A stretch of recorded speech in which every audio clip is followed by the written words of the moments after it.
Welcome. Today we have the 2024 Olympic Games, and not only that, but a brand new addition, disc golf. What the fuck, Richard? And I know many of you may be thinking it's not a real sport. Well, today we're going to be ruining that notion with the first wonderful set of Olympic Games, starting with the putting competition. And I have to say, a huge underdog of these games is Shirtless Guy. He has had a lot of momentum going into the offseason. I feel like this is his perfect chance to strike and secure gold for USA, but let's see how he fares. And because this sport is so new to the games, we do get a bit of leniency due to Purple Shirt Guy throwing before the camera was actually ready. So we're going to give him the benefit of the doubt, but if that did happen again, he would be DQ'd from the games entirely. So we really have to be on top of it, especially with all these people. And he jams it. Ginger beard looking good, perfect form. And you can tell high sock guy, flat backwards hat, he's got the momentum. A little low in the chains. All right, here's number 2 seed. I'm feeling a lot of confidence flowing from him. He had a very good 18 hole, so let's see how he fares with his 10 footer. A little low again, but that's fine. And for basically all these top tier athletes, this is a no-brainer, easy to get putt. So with that said, let's move on to the 20 footers. And if you are not aware of these wonderful games, this is the putting competition. 2 basic rules. You have 2 putts per station. If you are able to make at least 1 putt, you move on to the next station. Each station will be sectioned out by 10 feet. So we start with 10, go to 20, 30, 40, 50, even 60 feet. And we go until the last person stands. So with that said, let's get into the putting games. But here we get to the 20 footers, which this is our first run of the Olympic Games. Gotta say, if you do have a disc golf polo, I'm gonna be putting you a little bit better on the seating, which is obviously a must make for these high level athletes. But with the stress of trying to battle for your country, who knows what could happen. So let's see how they fare. Perfect extension. And I'm getting word we're actually going to be able to speak from the previous champion of this wonderful competition before it was actually on the Olympic Games, 2014, Simon Lizotte in the booth. All right, doing some time traveling here. Let's get it. Come on. All right, Simon, what are your first thoughts about these Olympic Games, especially this new putting game brought to the Olympics? I certainly would not say I like their putting very much, but I can see they're determined, which is what you have to fight for the win here. And while I certainly would never put like that, I do think each one of them has what it takes to take down a championship. Thank you, Simon. Don't know why you went into like a million different voices there, but I certainly appreciate it, 2014 Simon. All right, back to the games. So you can tell people are certainly fading a little bit more when it gets to this 20-foot range, but for the most part, still jamming in their putts. And we have our first few competitors that are exiting the games. Hate to see it, but you know it's going to happen early on. And I love their determination. You can tell how much they truly care about this sport. Even if it may seem a bit recreational, you can see how much this gold medal, or 20 bucks, truly does mean to them. So while we do bid adieu to these few players in the 20-foot range, let's move on to the 30-footers. And with that, we move on to the darker stage of this event. We are the stepchild of these events, so we do have to fight with lighting. So we do not actually get the option to do this anytime but the very last few minutes of sunlight. So we do actually have to do some putting in the dark, but that is not our fault. The IOC has said from day one, they hate disc golf and they will fight to see us end. So while this may hurt all those lovers of disc golf, we have to still fight on for what we love. And you can tell these athletes still truly do care. Sure, we are losing a fair bit of good competitors, but you can see they're slowly getting a taste for what gold feels like. And you can tell Shirtless Guy has a lot of momentum. Now, will he have enough momentum to really secure a victory?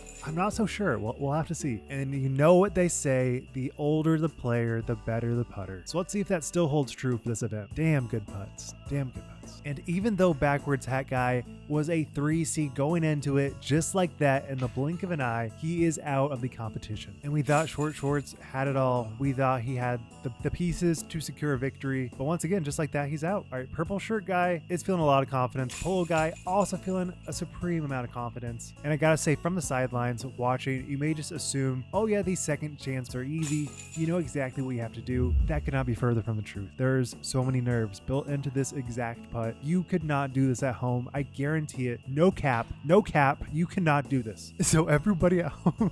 So unless you have the true dedication that these players have, putting thousands of putts every single day, I do not want to hear it. And once again, we lose a very special member of the team, Backwards Hat Guy and White Shirt Guy. But the wild card coming out of nowhere secures that 30-footer and makes it onto what seems to be the quarterfinals. I don't really know what you call that, but we're going to call it the quarterfinals. Coming out of nowhere, probably a 16 seed. We actually didn't even have him seeded, but he is looking so good. Secures the 40-foot range, and all bets are off. If you're in Vegas right now, block it in. Wildcard Man is here to play, and he is not going down without a fight. Let it be known. But our final FPO player doesn't have the most amount of confidence, and just like that, we are off to only men. And then Tank Top Man walks up, and you know that no hesitation putt is easily going to secure him to the semis. And we have a bit of Raz. You hate to see it. We have no rules against it so far.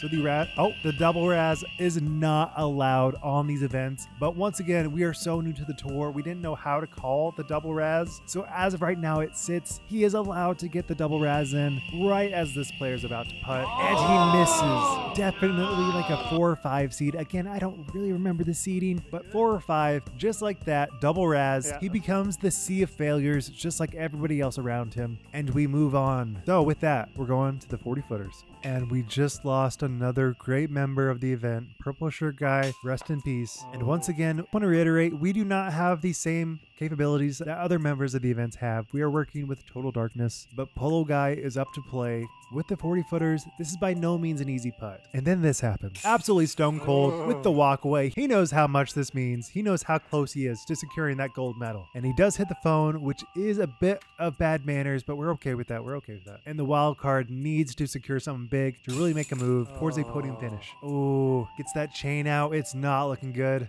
And just like that, just 1 inch off, but he is gone just like the rest. And you don't expect that. Coming from the 1 seed, you kind of just think he's gonna just roll it in and secure victory, but he does miss. But Shirtless Guy has what it takes. You know what, that bod, he's not gonna give up. Ice in his veins, never a doubt, securing himself to the finals. Love to see it. Great performance. And now we have our remaining few members. Can they make it to the finals? Another deadly shot. And is age just a number? Damn right it is. Curing his way to the finals. Love to see it. All age ranges, all types of putts. We don't discriminate. Moving on to the finals. Let's get it. All right, Tank Top Guy is a bit of a little cheaty cheat. We do forbid the jump putt in this event, but once again, the officials were not on top of the rules, so we did allow it. But just like that, Tank Top Guy is gone, out of here. And I gotta say, if you are Polo Shirt Guy, you don't really know what to expect here, so you have to assume they're gonna make it. And with that first miss, it all comes down to this moment.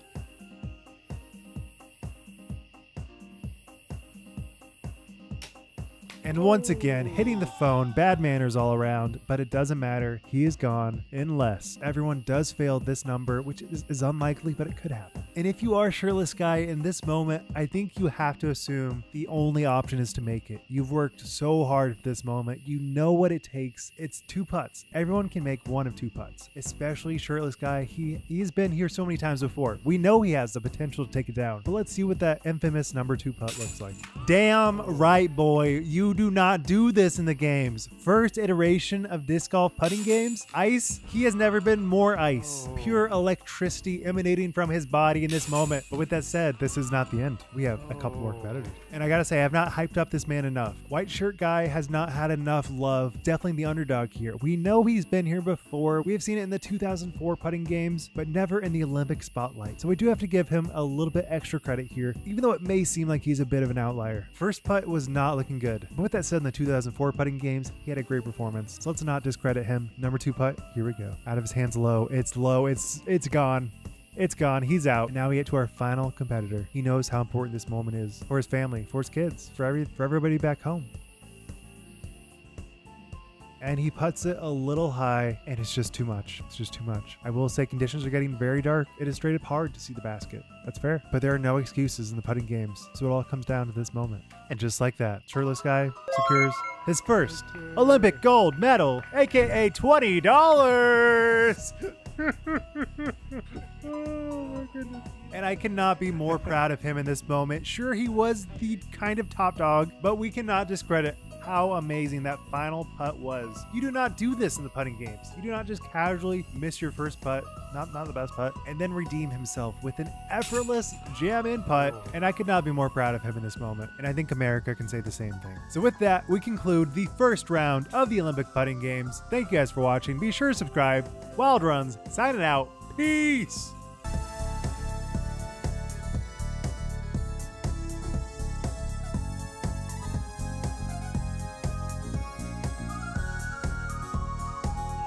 Well, we do have to bid adieu to these few players. All right.